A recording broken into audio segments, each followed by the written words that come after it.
My name is Marnie Blewitt and I run a lab at the Walter and Eliza Hall Institute, and we work on how genes get switched on and switched off, which is called epigenetic control.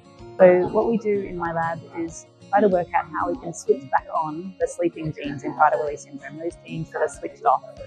And we do that by working on a factor called SMCHD1, or we call SMCHD1 for short, as a very affectionate term. And what we're trying to do is inhibit SMCHD1, develop new compounds to inhibit SMCHD1.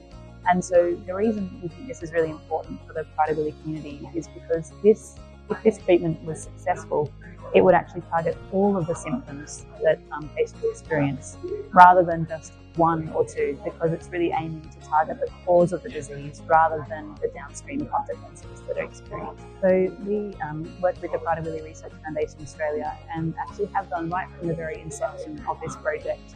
And working with them is important for several reasons. To start off with, because they've been able to seed fund our work. They give us enough funding to be able to get the preliminary data, which has meant that we've been able to apply for bigger funding pools. But it's not only money, it's also because they link us to the patient groups and the patient families. And that is all important to keep us motivated to try and find this treatment when you can be having a really long and troublesome experimental period, and yet that kind of motivation of knowing who you're doing this for is really critical. So the way that I got into Prader-Willi syndrome was actually by meeting Kathleen Jones, the founder of Prader-Willi Research Foundation Australia, quite a long time ago now, and I was introduced by one of my colleagues because they knew that we worked on the Prader-Willi locus genes. And so it was because we were already working on these Prader-Willi locus genes and how they're silenced, that really led to the connection with Prader-Willi Research Foundation Australia and PWS patients in general. Yeah, so I think probably the first breakthrough that we had was when we discovered that when you target SMCHD1, when you remove SMCHD1, we didn't have a catastrophic effect on cells. So sometimes when you remove a protein, it may just mean that your cells die, or you might have really major consequences for all sorts of genes around the genome.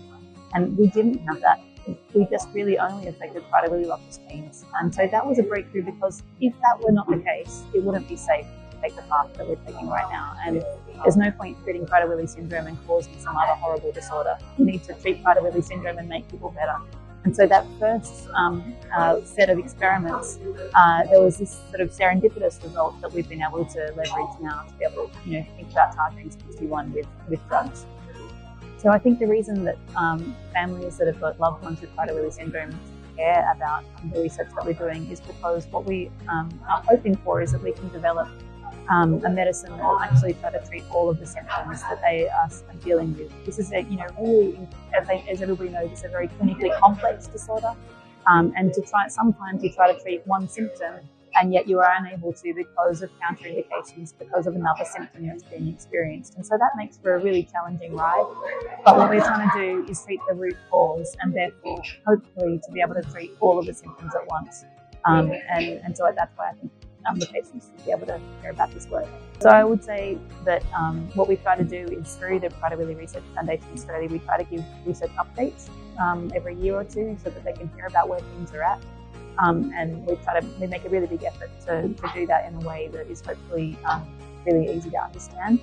I would hope that in the next couple of years that we can provide an update, because we've had some recent funding success, which means that we should be able to accelerate our progress. And so presumably within the next 2 or 3 years, we'll have some exciting information about how we've been able to develop this work. So I came along already jet lagged when I arrived, because I just got back from Germany, but it's been a fabulous morning session of talks, and it was really eye-opening. What I really like about it is I get to hear from people from all walks of life, so from clinicians and people running clinical trials, and then other basic biologists like me. And so that's what I find very inspirational. It's not narrow, it's broad, and you get to hear about how clinical trials are going as well. It's great.